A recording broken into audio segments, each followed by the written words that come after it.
So I watched Silent Hill today. I saw the movie back in 2006 when it was originally released in theaters. I really liked it back then despite not having played much of the Silent Hill games. After watching it again, I definitely enjoyed it, but the flaws were a little more apparent. The movie cost about $50 million to make, but it made twice that in the box office, around $100 million. Not only that, but it did very well in DVD sales.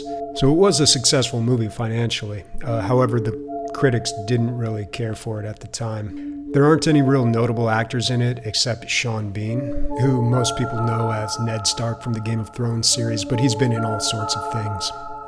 So the movie starts with this little girl and she's having violent dreams about this place called Silent Hill.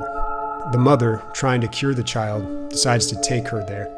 On the way, they're followed by a police officer, and when they get there, the little girl disappears, leaving the mother and the cop to search this supernatural abandoned town in an attempt to find the child, but in the process, they also uncover the dark, mysterious past.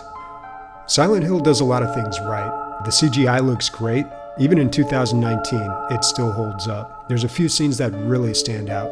One where the Pyramid Head rips flesh off of one of his victims. Another where barbed wire comes out from a demon and eviscerates several people in a church. There's also several scenes where dilapidated, abandoned buildings transform into this writhing, disgusting hellscape. And it's all done very well. That must have been why the movie was so expensive. The camera work is also better than what you would see in most video game movies. You can tell effort was made to get really good shots. A lot of the shots go on for a long time too, which I think gives it more of a video game feel. There's not a lot of cutting, or at least less than other movies. One shot in particular, Rose, the main character, when she first enters the town, she's walking down a corridor. Now the camera starts out on a Dutch angle as she enters and slowly pulls out to a bird's eye view and then back into a high angle, all in one take. That's just one example. There's plenty more shots that are less obvious, but the whole thing ends up giving the movie much more of a professional look, especially when compared to other video game movies. The soundtrack is also good. This all comes together to make the movie genuinely scary. I watched this alone late at night, and I was a little creeped out, and honestly, I wasn't expecting that.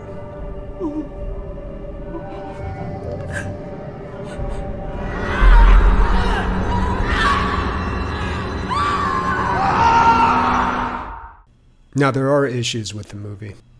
Maybe the biggest problem is it's just too damn long. The movie's 2 hours and 5 minutes. It could have been quite a bit shorter than that. There feels like there's a lot of needless running around, which again makes it feel like a video game, because in every video game, there's always run here, do this, grab this, go there. A lot of these pointless quests.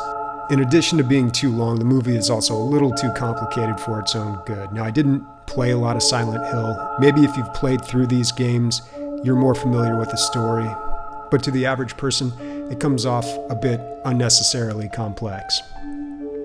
There's a point in this movie where the evil spirit explains a big chunk of the plot through a series of flashbacks. The flashbacks look great.